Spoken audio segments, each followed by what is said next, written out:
সাকিবকে পছন্দ করেন কিনা একটু বলবেন। পছন্দ করি, বাংলাদেশি স্টার হিসেবে ভালোই লাগে। 1.5 বছর আগে মনে হয় সাকিবেরটাই দেখছি, প্রিয়তম আসছিল না তখন দেখছি, এরপরে দেখা হয়নি। আর আজকে কোনটা দেখছেন? বরবাদ বরবাদ হয়ে যাব, সবাইকে বরবাদ করে দিব। নতুন নতুন ডিরেক্টর আসছে, তাদের সিনেমা বানানোর ভঙ্গি এখন অনেক উন্নত। আগের দিনে যেরকম আমরা সিনেমাতে মানে স্ক্রিন প্লে দেখতাম, এখনকার দিনে স্ক্রিন প্লেগুলো বেটার। হ্যাঁ, ডলবি অ্যাটমস বলেন, যেরকম নতুন নতুন প্রযুক্তি এগুলো আনা হচ্ছে আমাদের সিনেমাতে, তাই বেটার হচ্ছে। এই ধারাবাহিকতা বজায় থাকুক, দর্শকের চাহিদা অনুযায়ী সিনেমাগুলো তৈরি হোক, তাহলে ইনশাল্লাহ আমাদের সিনেমা উত্তরোত্তর সফল হবে। প্রায় 1 বছর পরে 1 বছর পরে কি সিনেমা দেখতে দেখা যাচ্ছে? 1.5 বছর আগে মনে হয় সাকিবেরটাই দেখছি, প্রিয়তম আসছিল না তখন দেখছি, এরপরে দেখা হয়নি। আর আজকে কোনটা দেখছেন? বরবাদ বরবাদ হয়ে যাব, সবাইকে বরবাদ করে দিব। আচ্ছা, এই যে সাকিবের কোন কোন জিনিসগুলো আপনার ভালো লাগে? সাকিব তো বেশ অনেক বছর ধরে ইন্ডাস্ট্রিতে আছে, এখন খুব ভালো করতেছে, মানুষের এক্সপেকটেশন বিট করতেছে, এটা আসলে ভালো দিক। মানুষ হলমুখী হচ্ছে, ছবি দেখতেছে, এটা খুব ভালো দিক। আমরা চাই আরও ভালো ভালো বেটার মুভি হোক, মানুষ হলমুখী হবে, আমরা ভালো কিছু বিনোদন পাবো, এই আর কি। সাকিবকে পছন্দ করেন কিনা একটু বলবেন।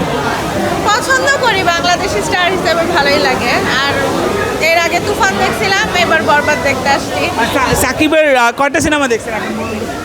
সিনেমা আগে যখন টিভিতে দেখা হয়তো, হলে এসে লাস্ট ইয়ার দেখছি তুফান, আর এই বছর বরবাদ দেখতেছি। এটা সময় হয় না আসলে। সাকিবের কোন জিনিসগুলো ভালো লাগে বেশি, ওর অভিনয় নাকি ওর লুক, কোনটা? দুটাই।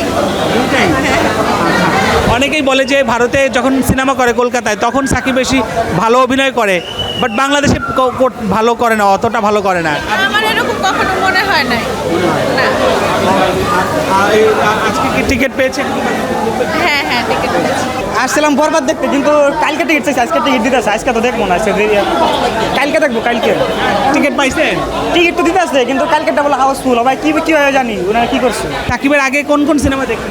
সবই দেখছি, সবই দেখা, সবই দেখা। টুকটাক। বাংলা সিনেমা বলেন, বাংলার কন্টেন্ট বলেন, অনেক ভালো হচ্ছে। আপনি ওটিটিতে দেখবেন অনেক ভালো ভালো কন্টেন্ট পাইতেছেন। এইগুলো যদি আপনি সিনেমা হলে চালান, দেখবেন দর্শক আবার বাড়তেছে। ঈদের কেন্দ্র করেই হয়তো ব্যবসা বেশি হয়, এই কারণে সবাই বসেই থাকে ঈদের সময়টাকে নিয়ে, সময় ছাড়বে বলে। কিন্তু এটা আসলে সারা বছরই টুকটাক হওয়া উচিত। আজকে কোন সিনেমাটা দেখতে এসেছেন? বরবাদ। বরবাদ কেন? দাগিও তো আরেকটা সিনেমা মুক্তি পেয়েছে। দাগি আমি কালকে দেখবো, টিকিট কাটা আছে। আমি এক একদিনে একটা দেখতেছি আর কি। তার মানে আপনি মোটামুটি ভালোই সিনেমা প্রেমী একজন মানুষ। হ্যাঁ ভাই। তাহলে আপনি এখন কাছে সাকিবকে কেমন লাগে? ভালো লাগে ভাই। ভালো লাগে। ওর কোন জিনিসটা সবচেয়ে বেশি আপনাকে আকর্ষণ করে? বাংলা মুভি একটু মানে ওনার মাধ্যমেই তো আসলে ট্রেন্ডটা চেঞ্জ হচ্ছে, বা এটাই আসলে। যেমন তামিল ছবিগুলো দেখতে যাচ্ছে কেন মানুষ? কারণ হচ্ছে যে 2 ঘন্টা থাকতেছে হলে, ওই 2 ঘন্টায় সম্পূর্ণ মানে ফুল প্রুফ এন্টারটেনমেন্ট এমন পাচ্ছে। মানুষকে ভালো কোয়ালিটি সম্পন্ন কন্টেন্ট দেখ, তাহলে মানুষ সিনেমা দেখতে যাবে। আর সাকিব একমাত্র স্টার এই জিনিসটা না বলা ঠিক না। তাছাড়া সাকিব ছাড়াও তো আরফান নিশো আছে, দেন হচ্ছে যে জঙ্গলি কে জানি করলো সিয়াম হবে, হয়তো সাকিবের কন্টেন্ট বেটার, এজন্য মানুষ দেখছে। কারণ একজন যখন এসে বলে যে না এই ছবিটা ভালো দেখলাম, পরের দিন আরেকজন দেখতে চায়।